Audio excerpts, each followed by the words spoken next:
Hello.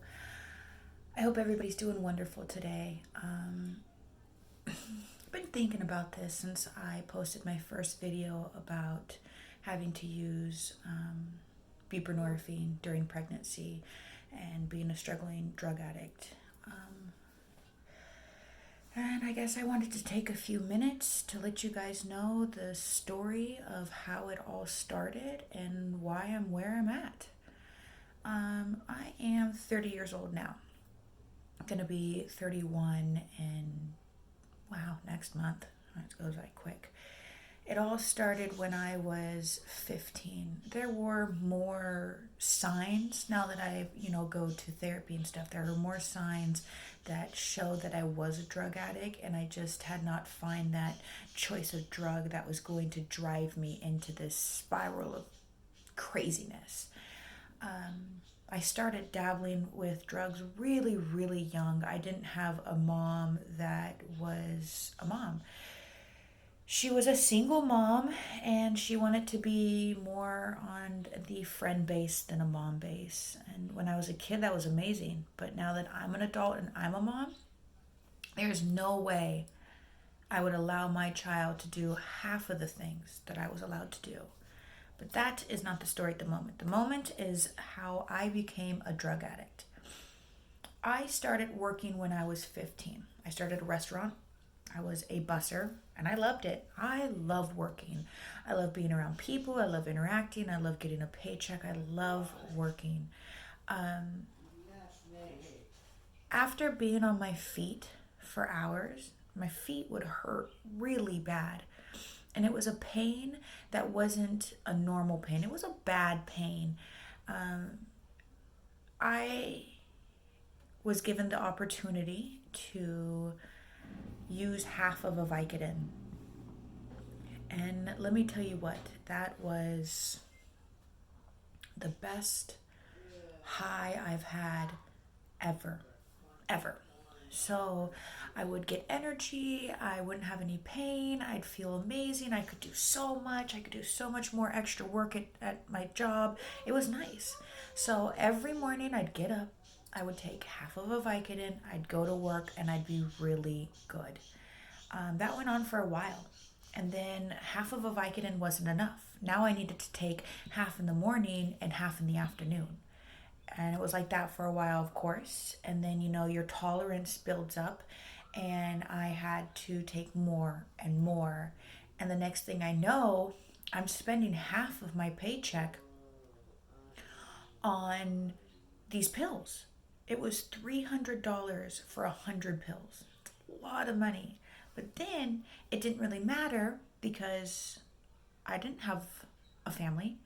I had, rent, car payment, cell phone bill, regular bills. But I was still a child. I still had an abundant amount of money. And by this time, I was a waitress, so I was making at least $100 a day, 5 days a week. So I was making really good money. And I stayed at that pace for a while. Every now and then I'd switch it up for Oxycontin if that's what was available. I'd go to morphine pills, and then I'd go back to Vicodin. Vicodin was definitely my favorite choice.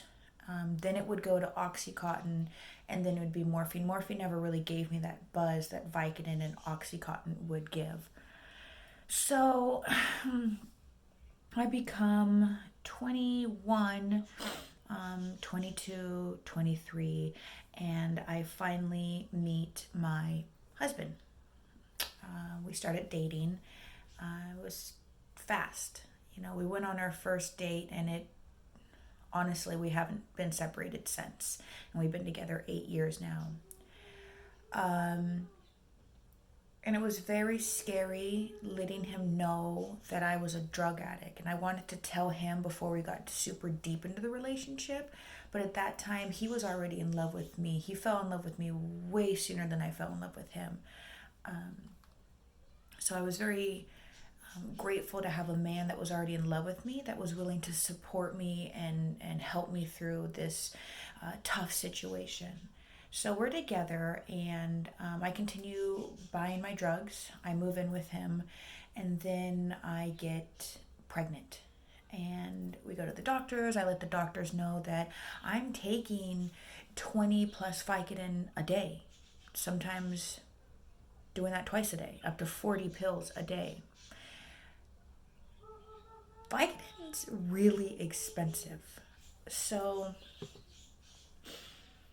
we told the doctor, and obviously you can't quit cold turkey, or else most likely you're going to go into a severe withdrawal, obviously, especially if you have an addiction as bad as mine did, and you would lose the baby. We did not want to lose the baby. So what my husband and I did was we tapered, and we tapered correctly to where I was come to delivery, I was taking very little, very little. And she was born and she was healthy, and there was no side effects. We were blessed. We were so blessed to have a baby that had zero side effects. And we continued life just like that. Now, mind you, once I came home from the hospital, I was able to get a hold of the person that I was buying the pills from and give them a little white lie about, how much I hurt. I just gave birth. Can I get a few? And that's how it all started all over again. And the addiction got bad all over again very quickly, very quickly. A few years go by, and I'm not working. I kind of left that part out. Once I met my husband and I got pregnant, I stopped working. And that was so that I could taper the medication and I didn't have to deal with withdrawal or not having energy. So I had stopped working as soon as I got pregnant. So now all the finances are on my husband.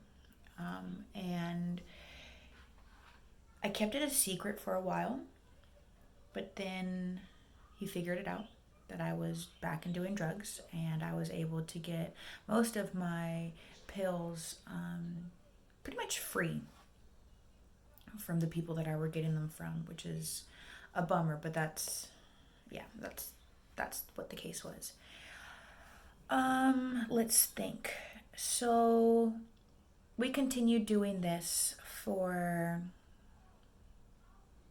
3 years, to the point where my husband was using his finances, our finances, to buy me my drugs rather than see me withdraw. And I'm taking money out of my family's mouth for an addiction, and I'm making my family struggle.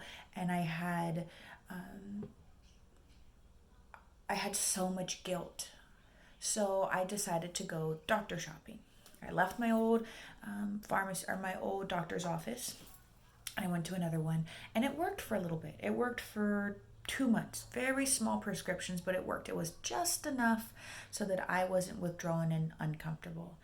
But then that time ran out, and the doctor that I had just so happened to be a buprenorphine prescriber.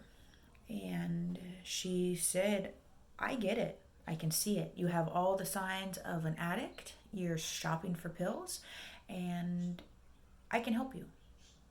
We had a nice talk, and I realized that I did need help. So that's when it started. That was a scary step in my life. I was worried that if I didn't have these pills, I wouldn't be able to perform as a good mother and have the energy that I was having. But I didn't even know that I was actually quite a shitty mom, because I was always searching for pills. I always needed a little bit extra to do something, and it wasn't good. It wasn't a good thing. So that happened when right before I got pregnant with our second baby. Now,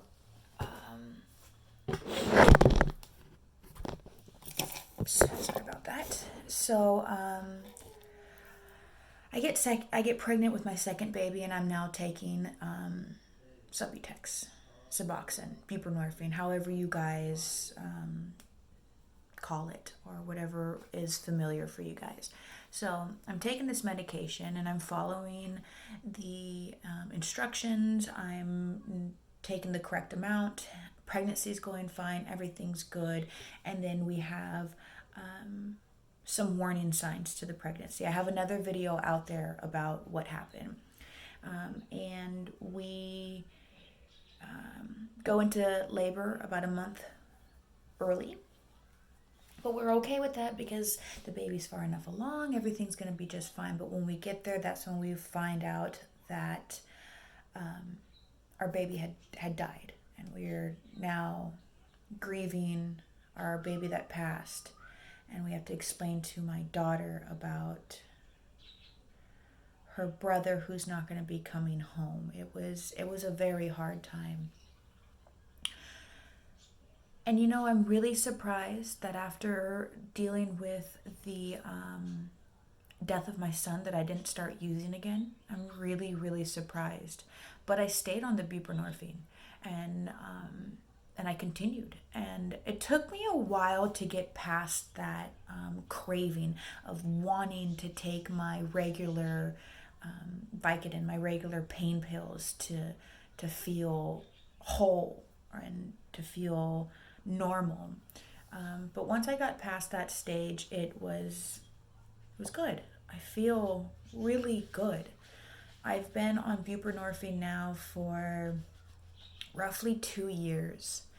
Now I'm pregnant again. I am 26 weeks and I take 3 8-milligram tablets, one in the morning, one in the afternoon, and one in the evening.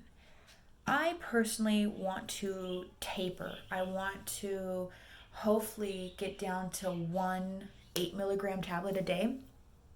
But my doctors don't want to do that because, the risk of withdrawal and hurting the child in my stomach.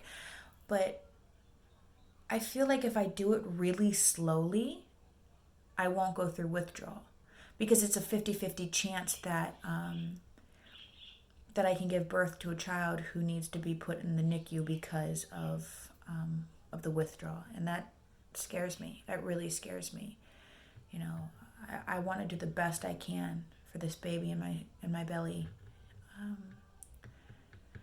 But that's pretty much where we're at. That's the story of how I became a drug addict and the reason why I decided to get clean. I decided to get clean because I was taking all the money out of my family's mouth to the point where we couldn't even pay bills because my addiction was so expensive. And I hope anybody who is watching this video, who is struggling with heroin or cocaine or opiates of any sort, understands that it is a scary step and it takes a while to get past that scary step and that little bit of uncomfortableness. But once you do, it is totally worth it. To not depend on something, to not feel like you're withdrawing all the time, to not spend all your hard-earned money, and to be able to actually focus on your family and be there with them, it's worth it. Please seek help if you are a struggling addict. Please talk to a friend, talk to a family member, or you can even keep it private and just go straight to the doctors. Everybody there at a hospital are there to help you and get you clean, and they will not judge you. Take that first step, make the call, and get yourself clean. And on that note, I hope everybody has a good day, and I hope this video was somewhat educational in a way, maybe not, but that's my story quite quickly in a brief nutshell, and I will talk to you guys next time.